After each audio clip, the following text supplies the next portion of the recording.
Have you ever wondered why cryptocurrencies haven't yet become the dominant payment method? It can't be volatility because there are dozens of stablecoins pegged to fiat currencies that could easily be used as money. It can't be speed because there are many cryptocurrency blockchains which can handle thousands of transactions per second.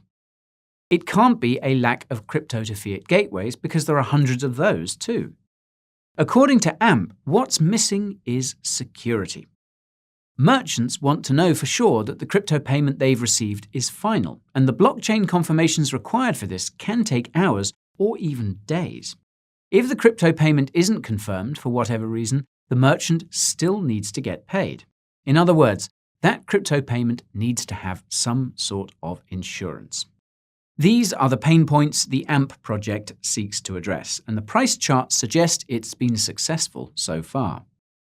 Today I'm going to explain what AMP is, how it works, and whether the AMP token still has potential.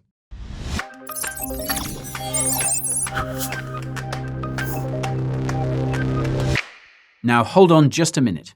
I'll get in a lot of trouble if this video doesn't have a disclaimer in it. If you're looking to get rich quick, I'm afraid that's not my shtick.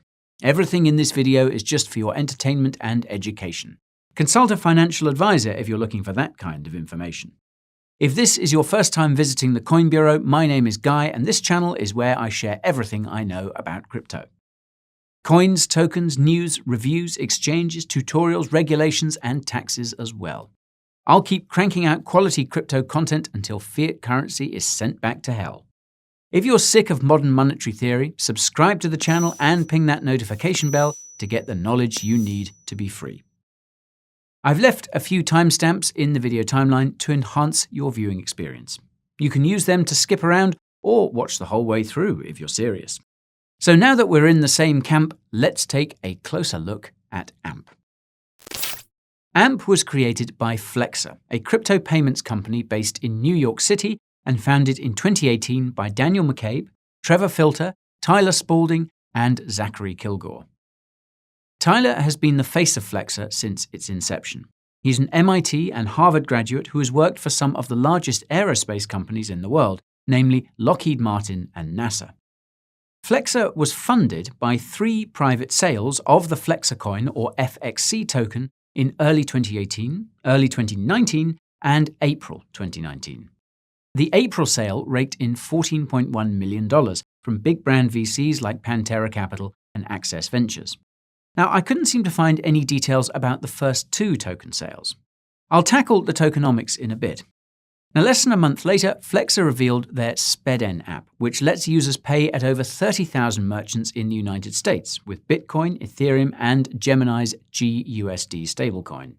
In the months that followed, Flexa added Litecoin and Zcash to their supported cryptocurrencies and expanded their operations into Canada, onboarding an additional 10,000 merchants. In July 2020, Coinbase revealed that Flexacoin was one of the cryptocurrencies they were considering supporting on the exchange. Now, oddly enough, just a few hours later, Flexa suddenly announced a new token called AMP, or AMP, which had been, quote, in the works for the better half of a year, with the help of Consensus. According to Flexa, the reason they created AMP was because the Flexacoin smart contract could not be upgraded to support the new functionalities they were looking for. Users were able to convert their FXC into AMP at a 1-to-1 ratio in September 2020, which is when I last covered the project. AMP listed on Coinbase in June this year, and since that time it's been in the headlines quite a bit. So, how exactly does it work? I'll start by saying that Flexa and AMP are 2 separate technologies. Flexa's payment protocol makes it possible to pay using 22 cryptocurrencies and 4 stablecoins at over 40,000 merchants in the United States and Canada. What makes Flexa different from other crypto payment services is that crypto payments with Flexa are automatically converted into whichever fiat the merchant wants. These conversions from crypto to fiat are done in the background automatically using cryptocurrency exchanges Flexa has partnered with, which wire the money to the merchant's bank account. This is pretty clever and also scalable because exchanges like Coinbase and Gemini are available in hundreds of countries around the world, and they also have bank accounts in most major regions, which means quick and easy payments for merchants. The only thing merchants have to do on their end is scan the one-time QR code on your phone that's generated, the same way they would scan a gift card. Because Flexa is developed by a for-profit company, their payment protocol is not open source. You also need to complete KYC to use the SPEDN app, as well as the Gemini Pay app, which also uses Flexa's payment protocol. By contrast, the AMP token is open source, and any company looking to get into crypto payments can use it as part of their own payment protocol. The purpose of the AMP token is to act as collateral for any cryptocurrency transactions made using the Flexa payment protocol. To understand how this works and why it's important, imagine you're paying for a donut at Dunkin' Donuts with Litecoin using SPEDN. This can actually be done, by the way. Now, to know that your LTC payment is final, Dunkin' Donuts needs to wait for 12 confirmations, i.e. 12 blocks. This works out to about half an hour. Now, obviously, that's not ideal, but there's no alternative.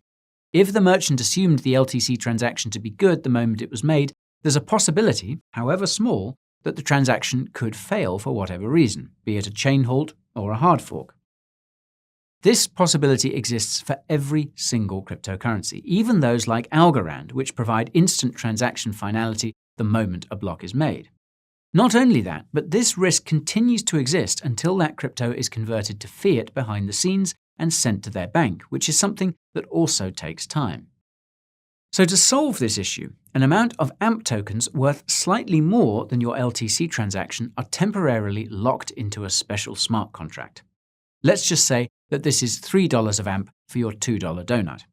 If something goes wrong with your LTC payment, those AMP tokens are automatically sold for fiat on Gemini or Coinbase to make sure the merchant gets their money. The slight over-collateralization of AMP means that they'll get their $2 even if the crypto market is crashing. Centralized, decentralized finance at its finest. The AMP collateral for crypto payments comes from users who stake their tokens with the payment providers leveraging the Flexa payment protocol, which are, of course, SPEDN and Gemini Pay. When AMP tokens are staked with these crypto payment providers, they're essentially put into one big smart contract which acts as a sort of collateral reserve. This reserve smart contract occasionally locks small portions of AMP into smaller smart contracts which collateralize specific cryptocurrency transactions like the hypothetical one we just went through. Staking can be done using the MetaMask wallet on the Flexa Capacity app page. As you can see, there's around $1.7 billion worth of transactions which can currently be collateralized by AMP. In exchange for staking AMP, users earn a small cut of the merchant fees those payment apps receive. These fees are not very lucrative right now, as these apps are only starting to gain adoption. This is why an additional 1 billion AMP per year will be issued to AMP stakers for the next few years. Unfortunately, AMP staking rewards are not very lucrative, even with this additional token issuance, at least according to the Staking Rewards website. On the bright side, there is no lockup or unlock period, even though some tokens are locked from time to time. This is because the protocol assumes that not everyone will withdraw at the same time, and will simply give you AMP from the reserve contract if yours is currently locked up as crypto transaction collateral. In terms of tokenomics, AMP has a maximum supply of 100 billion, which is the same maximum supply that Flexacoin had. Because not all FXC tokens were redeemed for AMP, its total supply is just north of 99 billion. It seems that those 800-some million missing AMP can still be created using the Flexa Capacity app, as there is no deadline for conversion. Like FXC, AMP's pie is divided as follows: 25% to the Merchant Development Fund, 25% for developer grants, 20% for Flexa's founders and employees, 20% was sold during Flexa's 3 token sales, and 10% has been set aside for the Network Development Fund. Now, all these tokens are subject to vesting schedules which can be seen here. Note that this vesting schedule lasts until 2045, which may be the longest vesting schedule I've yet seen for a cryptocurrency. If you've ever taken a look at AMP's current distribution on Etherscan, you probably have as many questions as I did. In a recent AMA with the AMP community and Flexa co-founder Tyler Spalding, he was asked about those 3 wallet addresses which collectively hold 75% of AMP's total supply. According to Tyler, the largest wallet is the staking smart contract, and the other two are AMP tokens held in custody by Coinbase and Gemini. The thing is, the largest wallet address is not a smart contract address. Otherwise, it would have that little paper icon on the left like the other two wallet addresses. Speaking of the other two wallet addresses, the number of AMP tokens in the second one lines up perfectly with the amount of AMP tokens being staked as per Flexa's capacity app. Now, it's possible that Gemini is simply the custodian of all the AMP being staked, but this conflicting information is a bit concerning. If you were to look solely at AMP's price action, however, you'd be hard-pressed to find cause for concern. In contrast to most cryptocurrencies on the market, AMP has been in a consistent uptrend almost since it first started trading in September last year. That first big pump you see in early February was likely caused by the news that Flexa had partnered with Gemini custody and Coinbase custody to hold their AMP tokens. The reason why this was so significant is because people probably knew it was a prelude to the Coinbase listing, which came in early June. Now, if you happen to be curious about whether your favorite crypto will get listed on Coinbase, I did a video about Coinbase's listing criteria, which you can find up there in the top right. AMP continued to pump into mid-May with the rest of the crypto market and likewise collapsed with it later that month. AMP hit an all-time high of about 12 cents in mid-June, and this moonshot was of course caused by the Coinbase listing a few days earlier.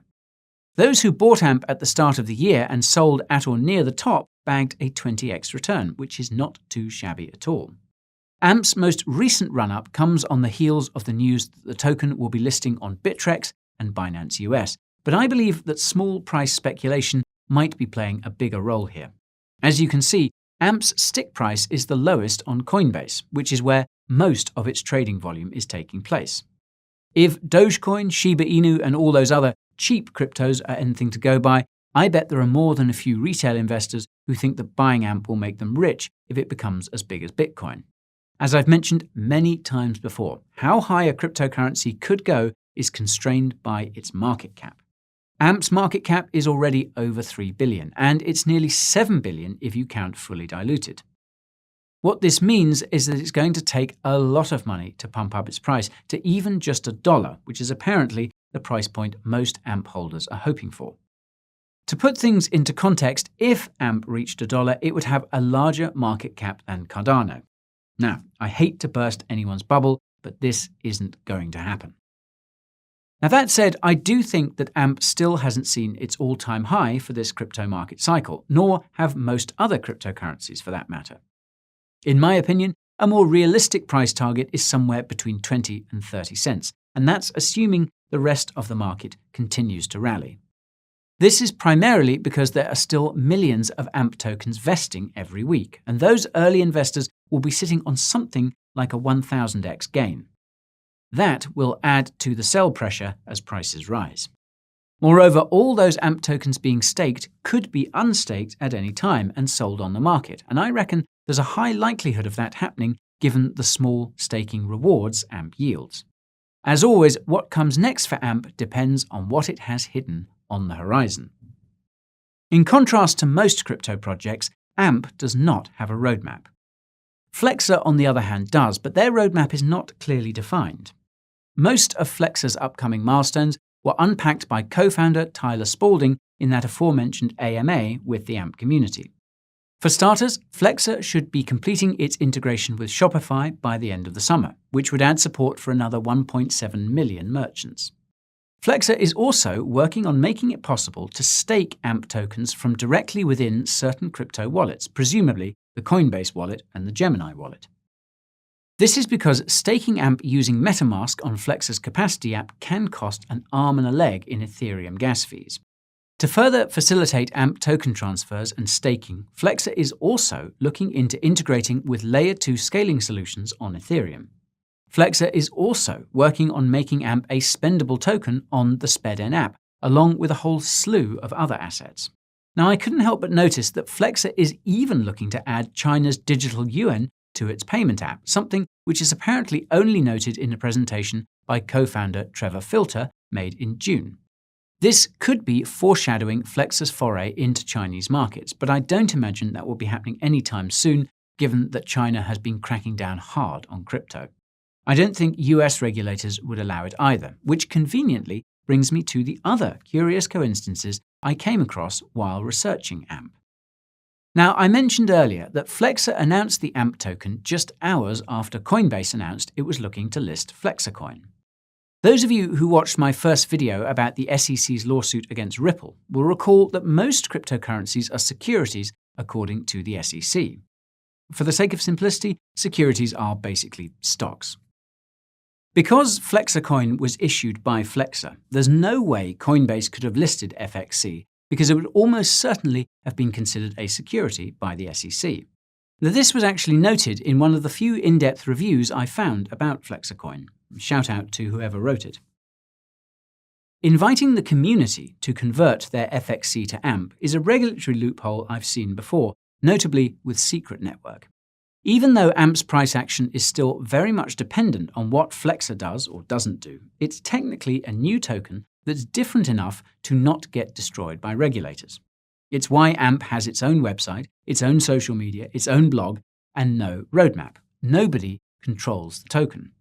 The reason why Tyler was unable to answer any sensitive questions about AMP during the recent AMA is because if he did, it would suggest that AMP is still owned and operated by Flexa.